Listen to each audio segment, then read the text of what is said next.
Hello there! In this video I will talk about the European elections. So first I'm going to say that European elections are elections which are taking place every 5 years, where the universal adult suffrage, or all the adult citizens that live on the territory of the European Union, elect directly the 751 members of the European Parliament. These members weren't elected directly before 1979, just keep that in mind. The European Parliament is itself set in Strasbourg, France, and is the only European Union institution that is elected directly, while the Council of the European Union and the European Council are legitimated indirectly by the national elections. But let's get back talking about our subject. Voting for the election of members isn't uniform. That means that every member state is free to choose its own system. But wait! This system is also subject to certain restrictions, such as the system must be a form of proportional representation under either the party list or the single transferable vote system.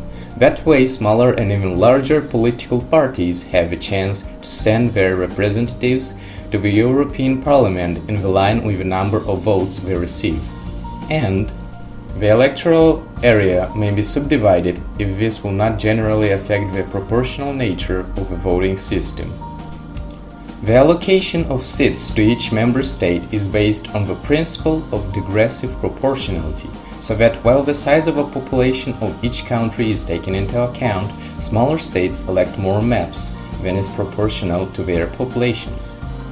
MEPs stands for Members of the European Parliament, in case you didn't know already.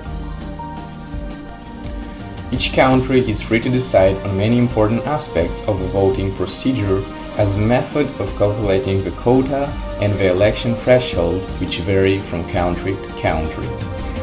For example, member states of the European Union elect their members in various ways, such as party list proportional representation, highest averages method, largest remainder method, which are all voting systems emphasizing proportional representation, where multiple candidates are elected through allocations to an electoral list. These are also alternatives of each other, so yeah.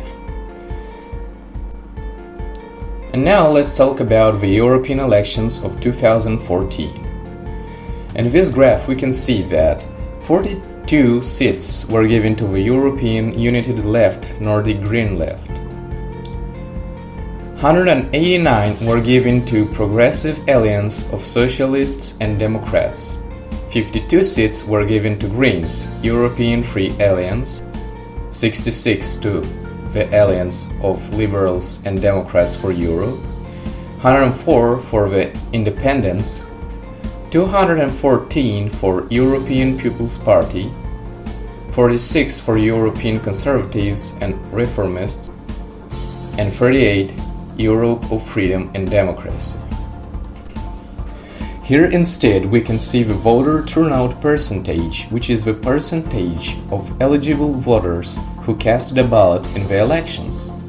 As we can see, we have Slovakia with the lowest percentage and Belgium and Luxembourg standing next to each other and having a percentage of almost 90. This graph also shows us the percentage of how much people voted from every country. And here is just a little comparison between the voter turnout percentages between years. So as you can see, in 2014 we have a percentage just a little bit higher than the one we had in 2009. And as you can see, the highest percentage was in 1994, which means that gradually we lowered our percentage every year. So now, before ending this video, I just want to say that every European Union citizen has the right to vote and stand as a candidate in the European Parliamentary. And after the Act, React and Impact video, you can realize that no matter how different everyone is, every vote will count no matter what. So feel free to vote and to feel special because you can change any aspect of the European Parliament through the European elections. Goodbye and have a nice day.